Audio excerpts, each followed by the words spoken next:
តាអ្នកទាំងអស់គ្នានេះគឺខ្ញុំមកនិយាយពីប្រភេទ BB ជាពិសេសសម្រាប់ស្បែកមុខស្ងួតនិយាយទៅប្រើប្រភេទ BB អត់ត្រូវដូចស្បែកមុខខ្ញុំអ្នកនរគ្នាអញ្ចឹងខ្ញុំទៅរកប្រភេទ BB ហើយយើងប្រាប់អ្នកលក់ចាតាមអាការៈស្បែកមុខរបស់យើងស្បែកមុខរបស់ខ្ញុំគឺស្ងួតលាប BB ច្រើនវាមានអារម្មណ៍ថារឹបមុខហើយដូចកាន់តែស្ងួតអញ្ចឹងក៏គេណែនាំ BB នេះគឺមានសាច់ BB តិចបំផុតស្រាលស្ដើងអ្នកគ្នា BB លាយ CC cream ចាហើយនៅក្នុងនោះវិញគឺមានចា SPF ការពារកំណៅថ្ងៃរហូតដល់50បូកហើយ PA តែបូក1ទេណាគឺខ្ញុំប្រើម្ដងម្កាលទេពេលទៅកម្មវិធីនោះគឺយើងលាបទៅចង់និយាយថា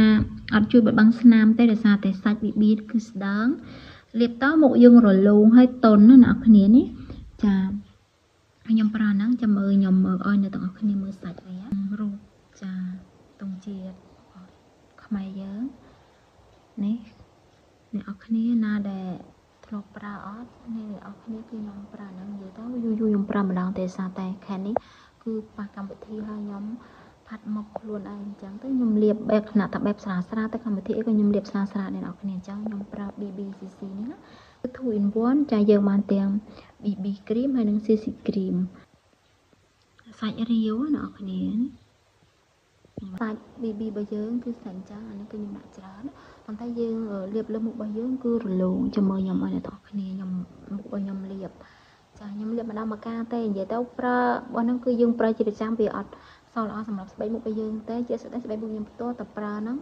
ដូចស្នាមអាចរួយដែលយើងកំពុងតែព្យាបាលអ្នកនរគ្នាមើលទៅវាដូចស្នាមយើងចង់និយាយថាឃើញច្បាស់ជាងមុនណាលាបផលិតផលព្យាបាលវាដូចអត់មានប្រសិទ្ធភាពអញ្ចឹងគឺខ្ញុំអត់សូវប្រើទេចាខ្ញុំប្រើតែពេលកម្មវិធីឬក៏ទឹកក្រៅដល់លេងអីម្ដងគឺខ្ញុំលាបតិចតិចលាបកុំឲ្យយើងលាបលេការពារកំណៅថ្ងៃដល់ពេលស្ងួតអស់ដូចតែសាច់មុខយើងទៅទេអញ្ចឹងខ្ញុំលាបឲ្យនេះរៀងរលោងអ្នកនរគ្នានេះចានឹងគឺជាផលិតផលរបស់កូរ៉េហើយតម្លៃធូរថ្លៃតែគឺខ្ញុំទិញតាមផ្សារតែអ្នកនរគ្នាចានេះអ្នកនរគ្នាមុខខ្ញុំលាបពេលថ្ងៃនេះខ្ញុំត្រូវទៅដល់លេងពេលព្រឹកឡើងខ្ញុំបើកភ្លើងខ្ញុំលាប